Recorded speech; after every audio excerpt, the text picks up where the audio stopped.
Thank you అండి, thank you so much. Lovely sir. Sunil గారు, మిమ్మల్ని ఒక క్వశ్చన్ అడగాలి. మీరు మీ రియల్ లైఫ్లో ఫోన్లో ఎక్కువ ఏం సర్చ్ చేస్తారు? అలాగని లేదండి. ఫస్ట్లో నేను ఫోన్ వచ్చినప్పుడు, కొత్తగా ఇంటర్నెట్ వచ్చినప్పుడు, స్మార్ట్ ఫోన్ వచ్చినప్పుడు, నేను ఎప్పుడన్నా ఇలా ఫంక్షన్స్కి వచ్చేటప్పుడు, అంటే బాగా బిజీగా ఉండేది. ఆ షూటింగ్ నుంచి బయలుదేరి ఫంక్షన్కి వచ్చేయాలి. అప్పట్లో ఏదైనా జోకులు చెప్పండి సార్ అనేవారు. అప్పుడు గూగుల్ సెర్చ్లోకి వెళ్ళి ఆ టైంలో, అంటే ఆల్మోస్ట్ ఒక 15 years బ్యాక్, గూగుల్ సెర్చ్లోకి వెళ్ళి bus stop jokes, bar jokes ఇలా కొట్టివ్వండి నాకు వచ్చిన ఇంగ్లీష్లో. ఆ జోక్స్ 4-5 ఉండి, ఆ ఇంగ్లీష్ నాకు ఒకలాగా అర్థమయ్యేది, నాకు ఒక జోక్ ఫామ్ అయ్యేది దాని నుంచి. అదే జోకో నేను చెప్పేది జోకో నాకు తెలియదు, కానీ ఇది నాకు జోక్ వచ్చేది. సో అది వచ్చి స్టేజ్ మీద చెప్పేసి ఏదో పెద్ద నా క్రియేషన్ లాగా మేనేజ్ చేసి వెళ్ళిపోతూ ఉండేవాడు. నా స్టేజ్ మీద మేనేజ్ చేయడానికి అప్పట్లో ఉపయోగపడింది.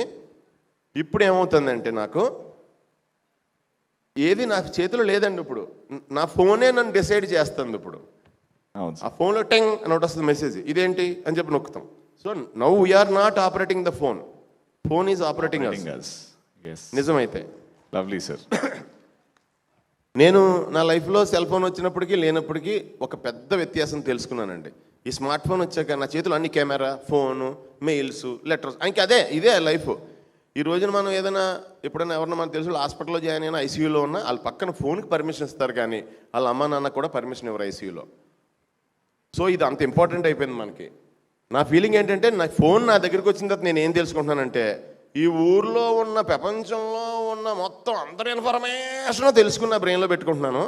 నా గురించి మటుకు నాకేం తెలియట్లా. నా గురించి ఆలోచించుకునే టైం నాకు ఎప్పుడు దొరకట్లా. ఇంతకుముందు ఫోన్ లేనప్పుడు నా గురించి నేను ఆలోచించుకుని, నా నెక్స్ట్ యాంబిషన్ ఏంటి, దానికి ఏం చేయాలి, ఏం కష్టపడాలి, ఏదైనా డైలాగ్ పేపర్ ఉంటే సెట్లో కూర్చుని సొంతం ఆ సీన్లన్నీ అలాగే వచ్చినాయండి. అవునవును. ఎలా అంటే సీను వైట్ గారితో డిస్కస్, అన్న ఇలా చేద్దాం, అలా చేద్దాం, అలా చేద్దాం అంటే ఈ లోపు అసిస్టెంట్ వస్తాడు. ఇప్పుడైతే సార్ ఫోన్ వచ్చింది సార్. అలాగా మన లైఫ్ని ఫోనే కంట్రోల్ చేస్తుందండి. మనం ఫోన్ కొనటం వరకే మన బాధ్యత, తర్వాత ఆవిడే చూసుకుంటుంది మన పని అంతా. లవ్లీ సార్, చాలా బాగా చెప్పారు. అండ్ మీరు జోకులు చూసి మాకు చెప్పారు. నేను ఆవిడే అంటానికి, ఆయన అంటానికి ఒక రీజన్ ఉంది, చెప్పనా? ఆవిడ అంటానికి ఎందుకంటే ఆదిశక్తి మాతే. ఆవిడ అంటానికి రీజన్ ఒకటి ఉందండి. ఫోన్ ఆవిడే అంటాను నేను. ఎందుకంటే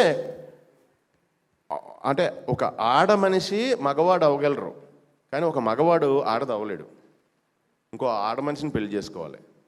సో ఇది ఇప్పుడు అన్నీ మనకి. సో అందుకు ఆవిడే నాకు మట్టికి సెల్ ఫోన్ ఆవిడే. ఆవిడే అంటే మాత. మీరు ఆవిడంట హీరో. ఈయన బాధ ఒకటే సార్, నేను హీరో అని. ఎందుకంటే ఆయనే నడిపిస్తున్నాడు, ప్రపంచం మొత్తం ఆయనే నడిపిస్తున్నాడు. ఆయన పెర్సెప్షన్ ఆయన అలాగే అనుకోమనండి. మా పాయింట్ ఆఫ్ వ్యూ, మేము అందరం అప్పుడు ప్రపంచంలో ఆయన ఒకళ్ళే బతికినట్టు కదా, ఆయనలాగా మేము కూడా అనుకుంటే పర్ఫెక్ట్ సార్. మేము కూడా బతకాలిగా. అందుకు మా పాయింట్ ఆఫ్ వ్యూలో మాకు ఒకటి, ఆయన పాయింట్ ఆఫ్ వ్యూలో ఆయనకు ఒకటి. చాలా బాగా చెప్పారు సార్. మీ ఆవిడ గురించి సార్? మా ఆవిడ గురించి అంటే, మా ఆవిడ గురించి అభిప్రాయం చెప్పమంటారా, ఆవిడ మాట్లాడమంట? అంటే మీ ఆవిడ గురించి ఇంట్రొడక్షన్ ఇచ్చి ఆవిడకి ఇస్తే.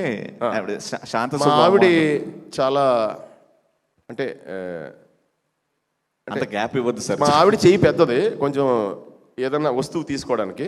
నా చెయ్యి కొంచెం చాలా చిన్నది, పాకెట్ మీద అలాగా కంట్రోల్ చేసుకునే ఉండే నా చెయ్యి. సో ఇంక మీకు అర్థమైందిగా? అర్థమైపోయింది సార్. యాక్చువల్లీ అందరికీ నమస్కారం.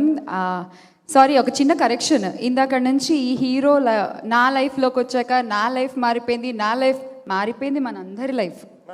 యా, మన అందరం ఇన్వాల్వ్ అయి ఉన్నాం అందులో, రైట్?